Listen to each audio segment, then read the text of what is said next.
Bismillahirrahmanirrahim. Assalamualaikum warahmatullahi wabarakatuh. Alhamdulillahirabbil alamin wallazi arsala rasulahu bil huda wa dinil haqq liyudhhirahu 'ala dini kullih. Wa kafa billahi shahida wa asyhadu an la ilaha illallah wahdahu la syarikalah wa asyhadu anna Muhammadan abduhu wa rasuluh. Allahumma shalli ala Muhammad wa ala alihi wa ashabihi wa man tabi'ahum bi ihsanin ila yaumiddin. Ya ayyuhalladzina amanu taqullaha haqqa tuqatih wa la tamutunna illa wa antum muslimun wa ba'du. Fa inna asraqal hadisi kitabullah wa khairal hadyi hadi Muhammadin sallallahu alaihi wasallam.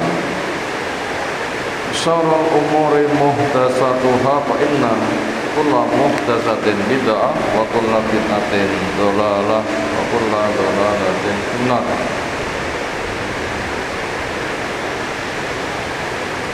Alhamdulillah, syukur kita aturkan kepada Allah. Apapun kondisinya, kita masih bisa melangsungkan ketaatan kita.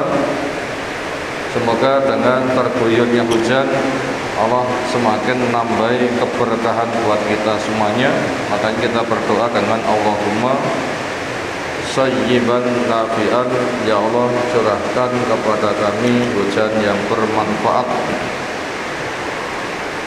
Kita melanjutkan mengkaji kitab Taujihat Islamiyah lil Fardi wal Mujtama, bimbingan Islam untuk pribadi dan masyarakat, oleh Syekh Muhammad bin Jamil Zainu rahimahullah ta'ala.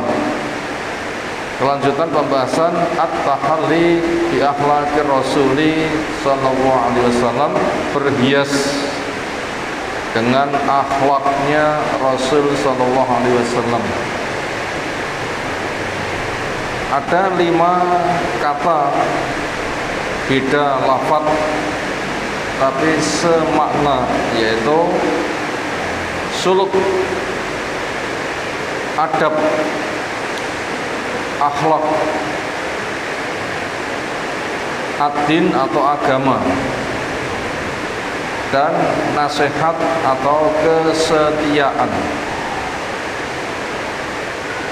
5 kata tadi sepadan, lafadznya beda tapi maknanya sejalan. Kalau dispesialkan, suluk bentuknya keluar rumah menempuh perjalanan mencari ilmu. Adab, ilmu yang sudah dipahami, diamalkan, dilatih dan dilatih. Akhlak, hasil ilmu latihan terwujud perbuatan yang sudah terampil maslahat pada lingkungan. Sasarannya 5, baik di depan Allah dengan bertauhid, baik di depan kitab dengan menjadikan sebagai sumber ilmu, baik di depan Rasul menjadikan Rasul sebagai penafsir Al-Quran dan yang menyontohkan bagaimana bentuk real, baik di depan waliul amri, itulah ahli ilmu, siap untuk menerima ilmu yang nanti akan siap melanjutkan. Lalu yang kelima, di depan sesama kaum muslimin, bagaimana dia memberikan maslahat kepada kaum muslimin. Keimanannya membuahkan aman, keislamannya membuahkan selamat. Diawali ibunya, bapaknya, neneknya, kakeknya, bibinya, pamannya, saudara perempuannya, saudara laki-lakinya, keponakan perempuannya, keponakan lakinya, tetangga dekatnya, jauhnya. Itulah orang beragama, bentuknya seperti itu. Dan Nabi kita diutus memang untuk kepentingan itu. Sebagaimana pesannya, innama bu'ustu liutammima makarimal akhlak. Saya diutus untuk menyempurnakan akhlak. Dan Nabi kita dijamin akhlaknya Al-Quran. dengan firman-Nya, wa innaka la'ala khuluqin adzim, engkau berada di atas akhlak yang besar. Sekarang kita masuk pada poin yang ke-6. Utruk ad-dhahika, tinggalkan tertawa, artinya terbahak-bahak. Basa Jawanipun ngakak ngoten nggih. Illa kecuali sedikit, artinya terkendali. Wal yakun, dan supaya ada jullu dhahkika, pol dari tertawamu, at-tabassum, mesem. Tertawa ungkapan keceriaan hati. Tertawa napa? Ungkapan keceriaan hati. Senang, tentram, bahagia terpancar pada wajahnya, tampak sumringah ketika terpancing menyenangkan, muncul ketawa. Itu pengungkapannya. Tertawa itu merupakan sifat bawaan. Ketika senang tertawa, ketika susah nangis, itu sifat bawaan.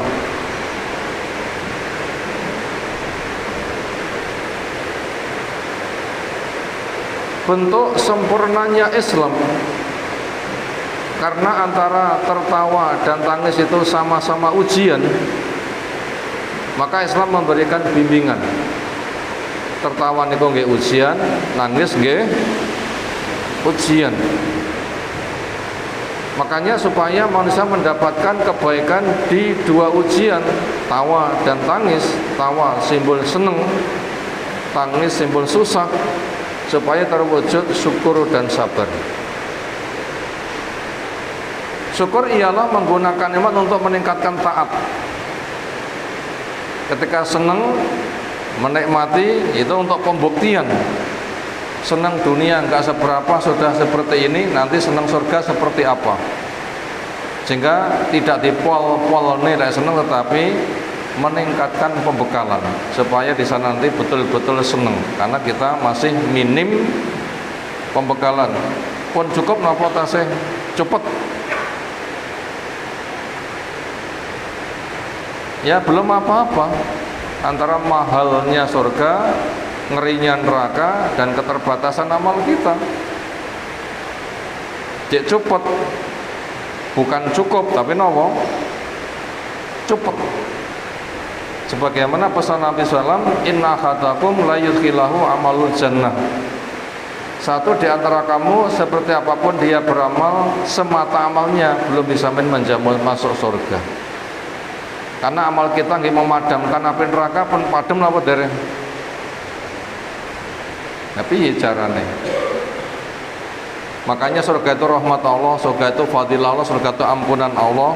Tugas kita mujahadah untuk mempersungguh. Seneng boleh, tapi bukan dipol nih, namanya seneng-seneng.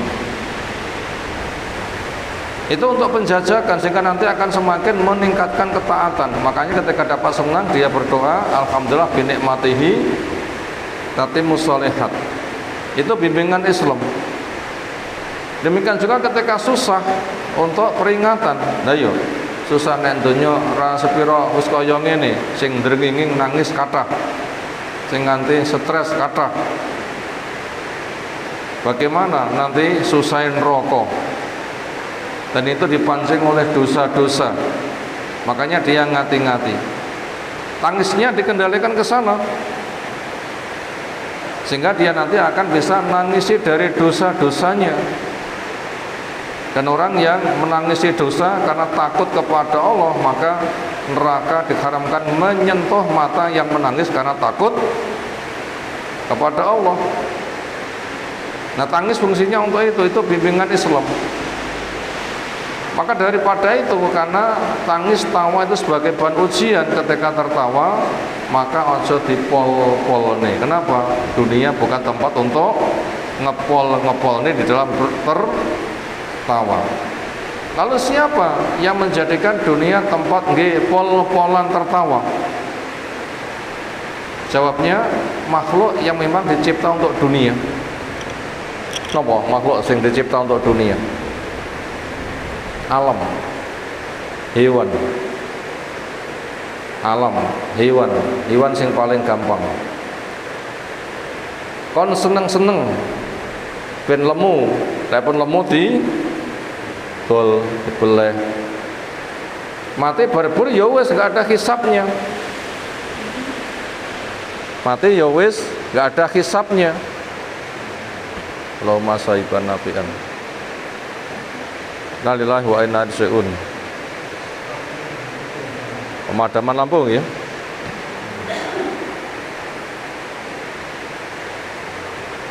Sebagaimana Allah menjelaskan bahwasanya hewan dicipta untuk kemaslahatan dunia, silahkan mereka untuk bersenang-senang. Makanya kalau ada manusia mengikuti gaya seperti gayanya hewan, itulah orang yang masuk kategori menolak bimbingan Islam. Sehingga Allah menyebutkan waladina kafaru yatamattaun wa yaqulun kama taqulu ala an'am. Wong kafir kuwi seneng-seneng makan-makan seperti gayanya hewan. Maka berapapun yang disuguhkan akan dihabis-habiskan. Sebagaimana juga Allah menjelaskan adhabtum taibatikum wastamta'tum biha. Sudah kamu habis-habiskan kebaikan yang kuberikan kepada kamu semata kamu gunakan untuk senang-senang. Kalau hewan pas, karena akan disembelih atau mau dijual. Tapi kalau manusia beda. Maka Allah mengatakan adhabtum taibatan fal yauma tujzauna adzabal hun bima kuntum tastakbiruna fil ardi wa bima kuntum tafsukun. Hari ini kamu dibalas dengan siksa yang menghinakan karena kamu menolak kebenaran dan fasik. Kebenaran yang ada ditolak, ketaatan yang pernah ada ditinggalkan. Kalau begitu kita sudah tahu siapa orang yang memanfaatkan dunia tempat untuk senang-senang, yaitu hewan. Kalau ada manusia mengikuti gaya itu, berarti mereka adalah orang yang nggak ngerti bimbingan Islam, tahu lalu menolaknya. Maka daripada itu umat Islam dibimbing jangan sampai ketika tertawa itu digunakan untuk puncak kesenangan. Ketawa silahkan, memang itu haknya, memang dicipta, memang disilahkan. Tapi tujuannya bukan untuk bersenang-senang, tapi untuk penjajakan dan pembekalan. Penjajakan dan pembekalan. Penjajakan dunia enggak seberapa, sudah seperti itu nikmatnya, pembekalan, maka dia nanti akan semakin membekali kehidupan akhiratnya. Maka daripada itu bimbingan yang ada adalah tinggalkan tertawa yang berlebihan. Dan supaya ada pola dari tawamu itu adalah senyum. Hati sudah ceria, senyum itu sudah mencukupi. Kemudian mengapa orang itu kok dilarang untuk memperbanyak tawa? Sebagaimana pesan Nabi SAW, la tuksirid dhahka fa inna kasrata dhahki tumitul qalba. Kamu jangan memperbanyak tawa, karena memperbanyak tawa membuat hati itu mati. Gambarannya, keterangannya berikut. Bahwasanya ketika orang itu tertawa berarti senang. Ketika senang dia ingin mengekspresikan, mewujudkan senangnya. sehingga dia dengan memperbanyak tawa, senang, ceria, itu zikirnya bisa tertinggal. Zikirnya bisa tertinggal. Sehingga ketika orang itu sibuk dengan tawa, akhirnya zikirnya tertinggal. Sibuk dengan tawa, lalu zikirnya tertinggal. Sementara hati itu butuh hidup, zikir itu merupakan nutrisi kehidupannya. Ibaratnya weteng luwe sego obate ngoten nggih. Bahasa gampangnya. Ngelak banyu pelepas dahaganya. Hati gersang, zikir suguhannya. Sehingga ahli ilmu sering membuat tamsil, hati itu bagaikan ikan, zikir itu bagaikan air. Airnya cukup jernih, sehat, dimasuki ikan yang sehat, wow, bahagia. Makanya Allah menyebutkan ala bidzikrillah tatma'innul qulub. Ketahuilah dengan zikir hati menjadi tentram. Sehingga apabila orang itu jauh dari zikir, ibaratnya ikan diangkat dari air. Berapa lama dia bisa bertahan? Gak lama. Ya sak suwene ikan bisa adaptasi musim kemarau iso ndelik. Ketika datang hujan mereka nanti akan keluar, tapi itu kan kelasnya kelas musiman. Yang Indonesia banyak diberi kemudian dengan diistilahkan dua musim, kemarau dan penghujan. Itu apabila diambil paru-paru. Alhamdulillah. Diambil paru-paru, berarti hewan itu bisa bertahan 6 bulan untuk menyambut air datangnya juga 6 bulan. Jadi itu masa bertahannya terbatas. Kalau sampai tahunan terlalu kering juga mati. Itu ada masanya. Makanya hati itu boleh senang, boleh tawa.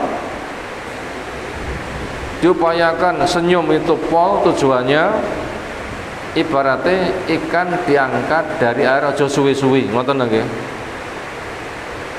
Ibaratnya ikan diangkat dari air aja suwe-suwe, karena memperbanyak tawa itu menyebabkan terbuai oleh kesenangannya hilang zikirnya. Terbuai oleh kesenangannya hilang zikirnya. Kenapa? Terlalu banyak menikmati, terlena nanti jadinya.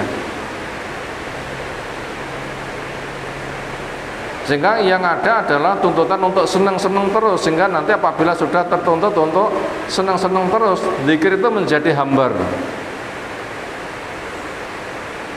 Padahal zikir itu kemudian lebih menenteramkan daripada perkara dunia yang menyenangkan. Karena senangnya dunia itu terbatas. Sak enak-enak itu yang dahar.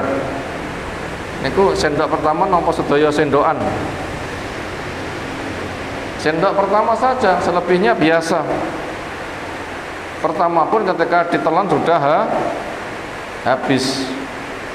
Sehingga nanti akan mengejar susah yang banyak, senangnya sebentar. Sementara kalau zikir itu nanti dampak ketentramannya panjang. Sehingga bila sudah terlena oleh senang-senang, nanti zikirnya menjadi hilang. Bila sudah begitu nanti akan berburu dengan dunia. Itu tanda hati yang mati. Sehingga dengan demikian dia nanti akan semakin bahaya. Makanya tiang sing gampang mati niku sinten? Pelawak. Sinten tiang sing gampang mati? Pelawak. Nyapo? Lah bila sudah hatinya mati, kaya awake kalek katut.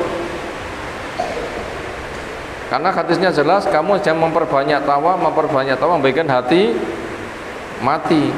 Lah wit oyote rusak terus pundi mengke? Godhongnya alum, gogrok,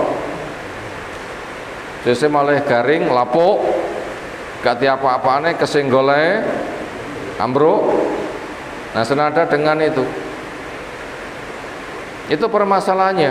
Makanya kita diperintahkan fadkurullaha dzikron katsira. Keh-kehno lekmu zikir. Yaman wa kumutan wa ala junubikum, ngadeg lungguh maupun gletakmu. Bahkan di tengah kerja pun juga demikian. Fantasiru fil ardi wabtaghu min fadlillah wadkurullaha katsira. Silahkan kamu bertebaran di bumi cari rezeki dan perbanyak zikir.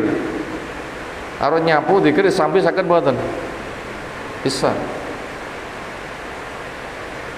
Harus mancal, harus melaku, bisa. Makanya nganti-nganti bila pergi jauh numpak kendaraan umum biasanya full nopo. Kalau mek full nyanyi mek kupingin tok lho nggih. Sak gambare. Double nanti kerusakannya. Dan itu setan menghiaskan menjadi indah. Makanya perjalanan kita naik mobil dan macam-macam seringnya itu diiringi dengan musik nyanyi, maka iringkan dengan zikir. Lesane kesel ya diputer murotal atau mungkin kajian atau zikir atau yang semisal. Tujuannya untuk menjaga hati, jangan sampai ikan diangkat dari air kesuwen nanti lama-lama menjadi mati. Kemudian ada momen-momen tertentu karena ada kepentingan yang mendesak sehingga senda gurau hukum asal itu tercela, ya nanti akhirnya menjadi boleh karena di sana ada maslahatnya, maka akhirnya itu perkara yang diperbolehkan. Pesan Nabi SAW,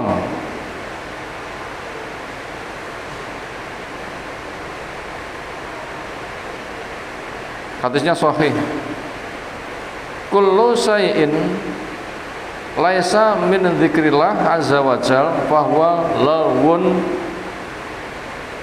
walahun aw sahwun.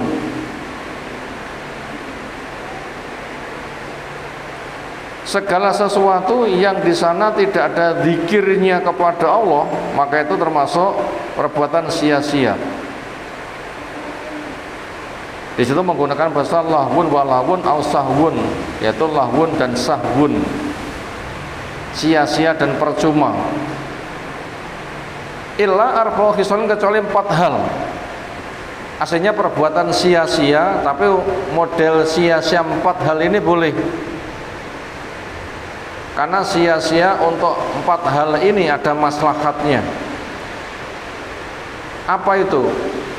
Masyur rajuli bainal ghorodaini, berjalannya 2 orang di antara 2 sasaran, yaitu latihan memanah.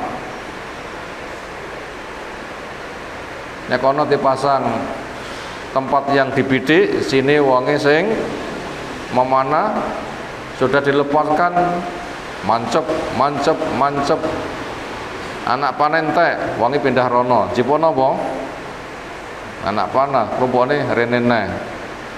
Nggih membidik lagi, mancep teh rono. Itu namanya memiliki 2 sasaran, yaitu latihan memanah. Nek kono jipon anak panah dari sini memanahnya. Yang ini boleh. Itu sia-sia tapi itu bermanfaat. Untuk apa manfaatnya? Mengasah jadi pemanah jitu. Dan itu dibutuhkan. Kapan dibutuhkan? Kapan-kapan. Satu kesempatan pekerjaannya berburu, butuh mboten pemanah jitu? Butuh. Satu kesempatan ternyata di jalan dirampok, lalu membela diri, perampoknya lari, butuhkah pemanah jitu? Butuh.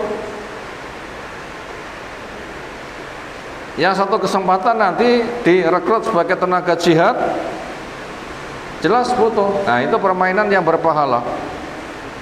Makanya niatannya bukan dolanan, tapi niatannya dolanan ada maslahatnya untuk pembekalan diri, membela hak-hak, membela agama agamanya. Itu permainan yang ada pahalanya. Yang kedua, watatibu farsahu, dia mengajari kudanya.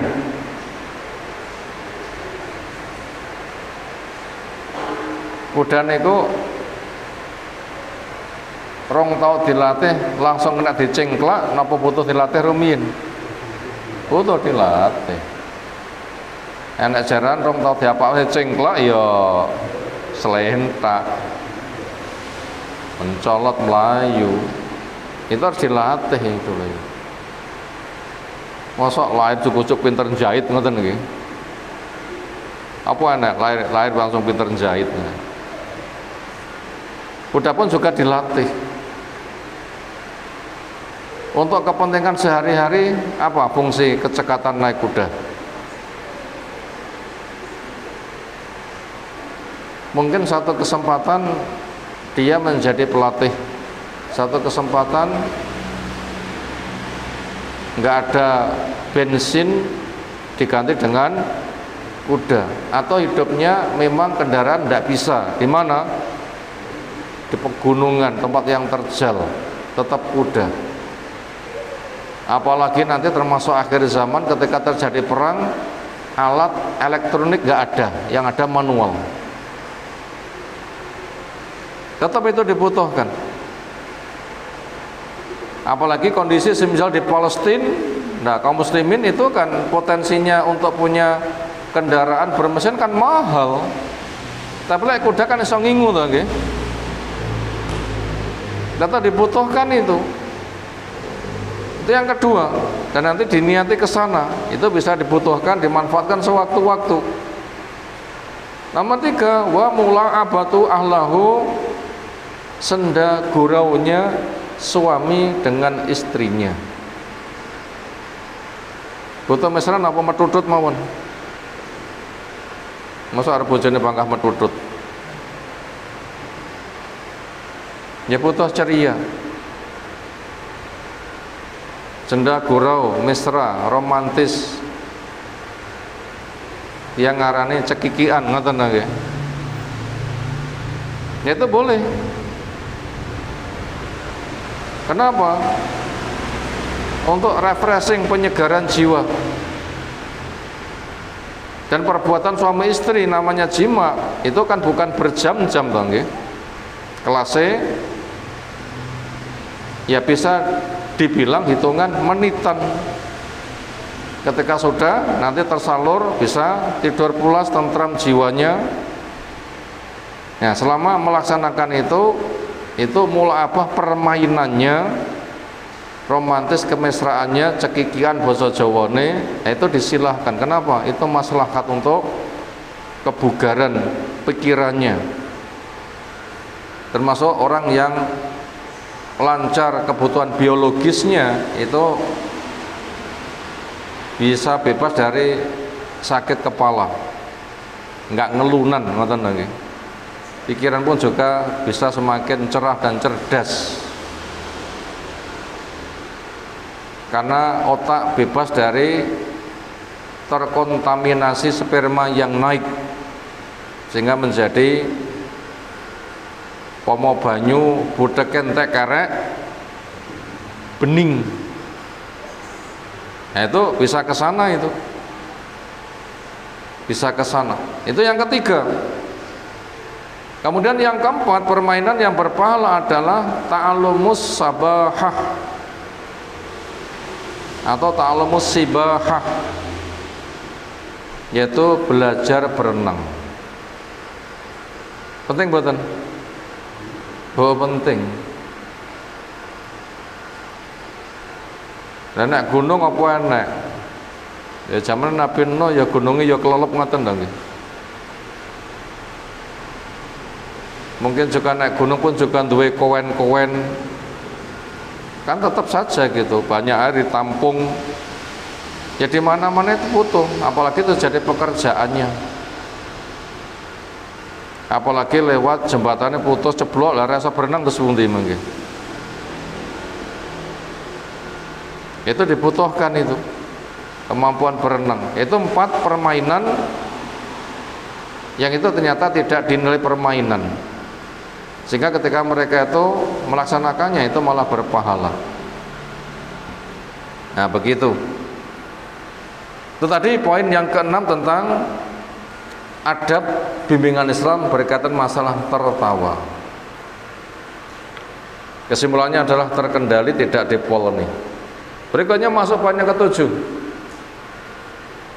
La tata'akhir an qadai hajatid dhaifi wal miskini wal mar'ati wal masyu ma'hum fi ghairi takabburin wal istingkaf. La tata'akhir, kamu jangan menunda-nunda, an qadai hajati dhaif, untuk membantu penyelesaian kebutuhane wong sing butuh dibantu, wong sing dhaif, orang yang lemah.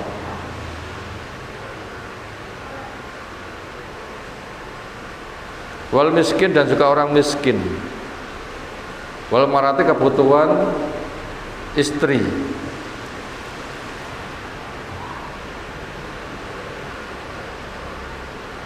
Wal masyi ma'hum, dan berjalan bersama mereka. Fi ghairi takaburin, tanpa adanya kesombongan, wala istingkafin, dan juga tanpa adanya kegengsian.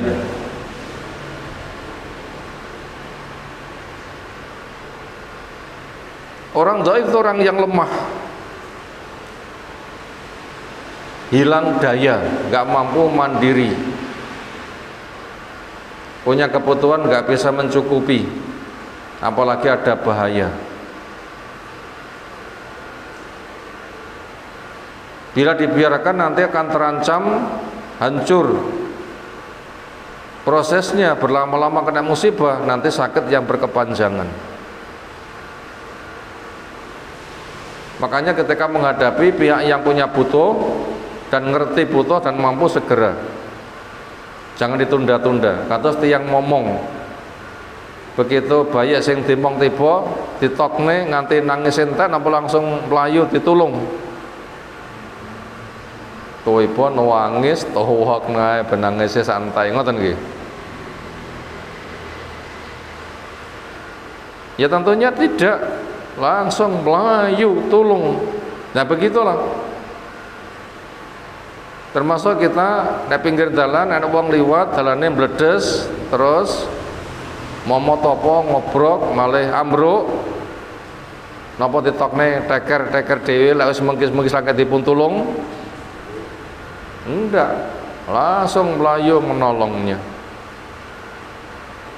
Apalagi hendak kejatuhan benda-benda sing jatuh dari atas, enek pang sing ceblok atau apa, harus ya segera bertindak cekatan.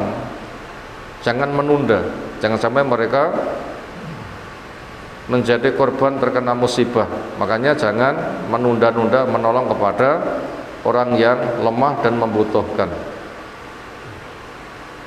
Demikian juga suami ketika di rumah, istri banyak kesibukan, maka juga supaya langsung terjun kepada kesibukannya, kemudian berjalan bersama mereka. Artinya ketika punya butuh, membantu orang lemah, orang miskin atau siapa, jangan merasa gengsi, romong sok izin, masuk aku sebatas terjun nek urusan sing ngono-ngono kuwi, di mana harga diriku. Nah, itu tidak boleh. Makanya segera tandang, tindakan cepat. Napa istilah basa Jawane? Sat-set ngoten nggih. Itu penting. Termasuk pemerintah yang punya tugas pelayan kepada masyarakat, ya segera. Ada ancaman keamanan, nanti dilaporkan kepada pihak pengaman, ya segera bertindak. Ojo kena musibah donge klenger akeh ditulung.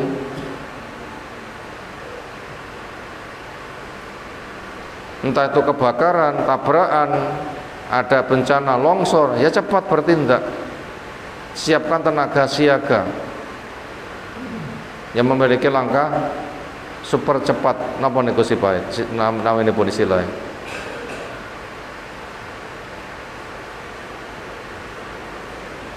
tindakan darurat yang cepat begitu, termasuk tenaga medis. Ketika ada pasien, jangan terlalu lama nunggu prosedur. Makanya akhirnya pun juga disiapkan ruangan gawat darurat. Perasa ngenteni sapa penanggung jawab, begitu disodorkan ke situ yang segera ditangani.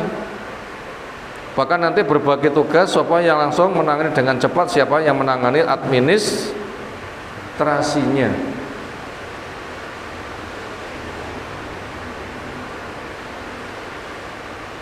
Makanya itu butuh ditentukan skala prioritas, mana yang bisa melewati prosedur, siapa yang harus mendapatkan layanan cepat.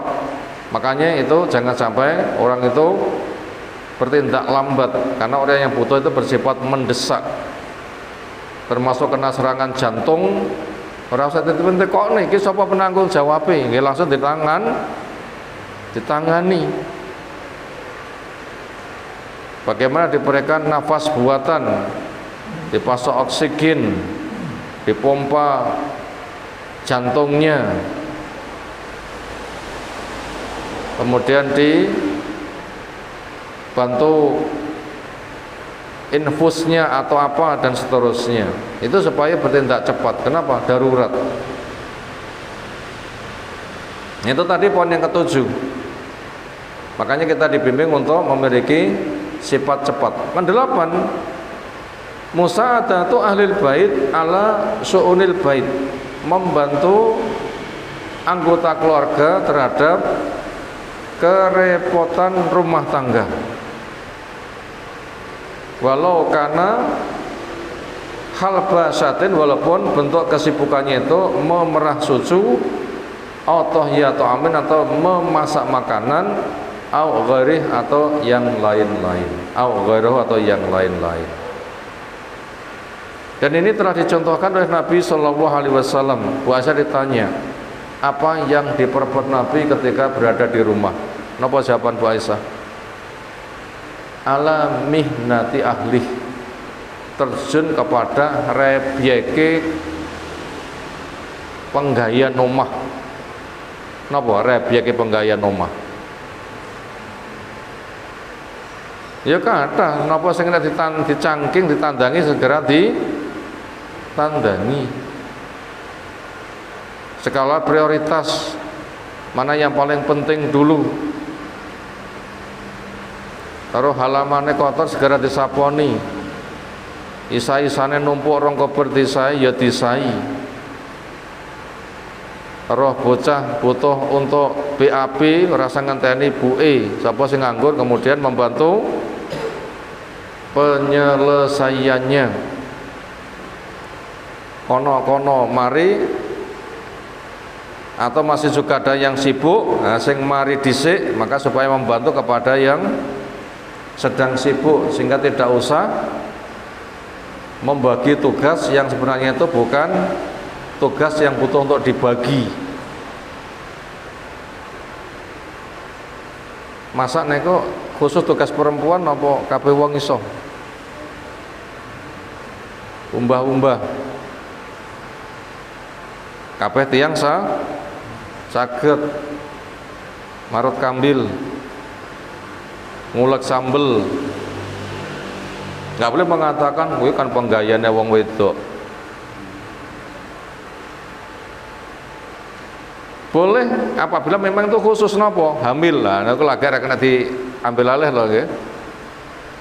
Ki ono pekerjaan perempuan ya bener, menyusui ya bener, melahirkan ya bener. Tapi kalau itu bukan seperti itu, kegiatan keduniaan yang butuh tenaga, itu siapapun bisa mengerjakannya, laki-laki maupun perempuan. Nah, siapa yang berada di tengah keluarganya supaya dia sibuk untuk terjun kegiatan bersama mereka, itulah sikap Nabi SAW. Itu ala mihnati ahli, terjun untuk cawe-cawe di dalam kesibukan keluarga, macam kesibukan banyak. Berikutnya ke-9, ilbas ahsana siyabi allati indaka la siyama waqta sholati wal a'yati wal haflati. Ilbas, pakailah ahsana siyabi, baju yang tersopan, yang terbaik, allati indaka, yang ada pada kamu. Ini membimbing kepada kita lek nyandang sing rapi. Kapan? Nggih kapan-kapan. Kapan? Ya kapan-kapan. La siyama, lebih-lebih waktu sholat itu waktu sholat. Sajadahe bersih, kamare bersih, rukuwe, sarunge, kopiahe bersih. Engko celana jek dilingkin Allahu Akbar terus mesti kira-kira. Sebagian wis ditata, sebagian urung junjing terus pundi. Sarungane diwel-wel Allahu Akbar ngoten nggih. Nganti lek benene klambine junjing Allahu Akbar, lingkinane lengan baju belum rapi langsung Allahu Akbar. Kopiah cek miring Allahu Akbar. Engko rukuwe putih malih rupane klawu, nganti nyamuk enggak gelem mampir napa, saking nemene pengapnya kamar dan sebagainya. Itu waktu istimewa, kudune itu berpenampilan terbaik, karena hamba butuh kepada Allah. Di hadapan manusia saja orang itu berbuat baik, yaitu membuat suasana pemandangan mata yang menyejukkan. Ibnu Abbas mengatakan, saya suka berdandan untuk istriku sebagaimana saya suka istriku berdandan untuk saya. Di depan makhluk saja supaya berpenampilan yang sopan, apalagi ketika sedang melaksanakan sholat. Makhluk kepada Allah itu jelas butuh. Demikian juga wal ayati, ketika hari raya di tanah lapang ketemu dengan banyak orang, penampilan yang menyedapkan pandangan mata, tapi bukan pamer dong ya. Napa wonten sing pamer? Wonten, kelambiku tapi ketimbang kelambimu, wonten nggih. Kadang badhe boto toko maser wame. Tujuane engke wonten lapangan, tangane diubah bener ben dipun lirik tanggane, wah grembyang bangga. Bukan itu tujuannya. Tapi memang Islam itu membuat berpenampilan yang rapi. Demikian juga wal haflat, ada acara-acara pertemuan, entah itu menghadiri pernikahan, walimah, atau mungkin apa yang lain-lain, acara ketemuan. Nah itu supaya berpenampilan yang rapi. Kenapa? Karena innallaha jamilun yuhibbul jamal. Allah itu indah, suka kepada yang indah, yang rapi. Satu lagi yang ke-10, la tatakabbar anil akli alal ardi. Kamu jangan merasa sombong untuk makan lesehan.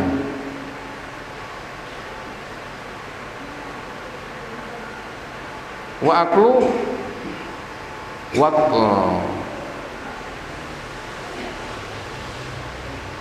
aklu ma wujida minatoam, dan memakan apa yang ada. Manane mangan sak duweni, rasa golek sing enggak dimiliki. Wal iktifa bi qali ta'am, dan mencukupkan dengan makan yang sedikit.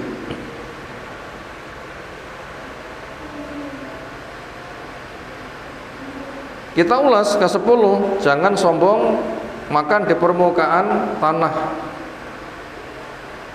Artinya mungkin orang membuat acara makan syukuran atau walimah atau akikoh atau apa, mungkin suatu rumah tangga bukan keluarga berpunya, miskin maknanya. Kemudian yang diundang karena randuwe nggen ra kuat nyewa nopo taruh, akhirnya ruang yang sempit dipasang gelaran, kayak gelarane ya ora apik pisan. Bila kita diundang ya jangan merasa gah aku mek kaya ngono, jangan. Selagi itu memang nggak ada bahayanya, nggak ada najisnya, ya mek barangnya kurang apik tapi yang penting tidak najis, maka supaya biasa-biasa saja. Karena Nabi SAW itu ketika diundang itu tidak sifat napa nggih rada kikrik ngoten, napa kikrik niku lho. Rapate dokoh niku napa. Ya ternyata beliau ya luwes-luwes saja. Andaikan disilahkan duduk bermeja kursi ya supel, ketika disilahkan di lesian pun juga supel, begitu lungguh ya ndoprok maprok ini ya biasa, rasa dadak repot curiga nyebul-nyebulin dadak ndemok ngamboni.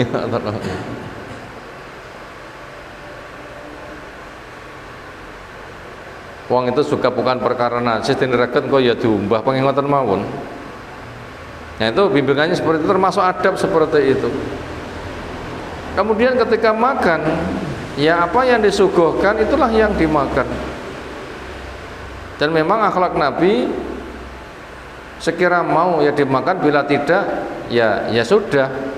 Yang jelas itu tidak ada bahasa celaan, nada yang sinis atau apa sehingga nanti bisa mengecewakan kepada tuan rumah yang mengundangnya. Kemudian ketika memakan supaya dicukupkan dengan jumlah yang sedikit, jangan sampai kaya pitik luwih dipun celuk kur terus mesti wah semangate nganti bukan sak tutulan sing diulu, beberapa tutulan oleh dilu malah gulune malah tak gawedi to wong ngoten niku lho. Wah ana sing nyanyi kuabruk. Itu nanti terkesan rakus, itu nanti bisa menjatuhkan muruah, kehormatan kewibawaannya. Ya dekan ngambil nasi ya sak cukupe, ketika memakannya juga jangan terlalu gede-gede suapane ngoten nggih. Karena permasalahannya tenaga cukup itu bukan karena jumlah makanan. Justru yang dibimbingan buat kita itu perut itu jangan sampai dipenuhi. Karena fudulutan kakian makan itu juga akan beresiko. Makanya perut dibagi menjadi 3, sepertiga diisi air plus buahnya. Semisal banyu rong gelas, lalu makannya sak mengkok. Setelah itu sisanya untuk angin, karena rata-rata ukuran perut itu sama, seukuran wadah untuk mewadahi banyu 1,5 liter, seukuran dengan itu, sehingga tidak warek-warek dan tidak makan kecuali sudah lapar. Itu tadi beberapa akhlak yang dibimbingkan Islam kepada kita semuanya. Itu semua selain akan menampilkan penampilan yang terhormat, sopan, juga berpahala dan akan membawa muruah kehormatan kaum muslimin. Permasalahannya semuanya itu telah ada bimbingannya. Untuk poin-poin berikutnya insyaallah kita kaji menyusul. Demikian yang kita sampaikan di malam hari ini. Ada pertanyaan, disilahkan. Sepertinya cukup istirahat. Subhanakallahumma bihamdika asyhadu an la ilaha illa anta astaghfiruka wa atubu ilaik. Assalamualaikum warahmatullahi wabarakatuh.